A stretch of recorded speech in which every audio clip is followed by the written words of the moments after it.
পৃথিবীতে একমাত্র বোর্নিওতেই দুষ্প্রাপ্য প্রজাতির এক বনমানুষের সন্ধান পাওয়া গেছে। স্থানীয় ভাষায় সেই বনমানুষের নাম জঙ্গলের মানুষ।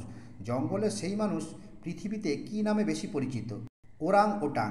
শ্রীলঙ্কার একটি বিখ্যাত পর্বতশৃঙ্গের নাম আদমের শিখর। এই নামের কারণ কি? শ্রীলঙ্কার মানুষের বিশ্বাস যে পৃথিবীর প্রথম মানুষ আদম স্বর্গ থেকে বহিষ্কার হওয়ার পর এই পর্বতের চূড়ায় 200 বছর ধরে এক পায়ে দাঁড়িয়ে তার পাপের প্রায়শ্চিত্ত করেন। তাই এই পর্বতের নাম আদমের শিখর। দক্ষিণ আফ্রিকায় এই জিনিসকে জাম্বক বলে, যা জানলে আপনি অবশ্যই চমকাবেন। গন্ডারের চামড়া দিয়ে তৈরি এক প্রকার চাবুক, যা এখানকার পশুপালকরা ব্যবহার করেন। আমরা তো ঘন্টা অনেক দেখেছি, কিন্তু বলতে পারেন পৃথিবীর সবথেকে ভারী ঘন্টা কোথায় আছে? সবথেকে ভারী ঘন্টা মস্কোয় আছে। আকবরের দরবারের বিখ্যাত গায়ক তানসেন ছিলেন। তানসেনকে সমাধিস্থ করা হয় গোয়ালিয়রে। তানসেনের সমাধির উপরে কোন গাছ আছে? বলা হয় এই গাছের পাতা খেলে গায়কদের কণ্ঠস্বর মধুর হয়। তেঁতুল গাছ আছে। তানসেনের সমাধির উপর তেঁতুল গাছ আছে।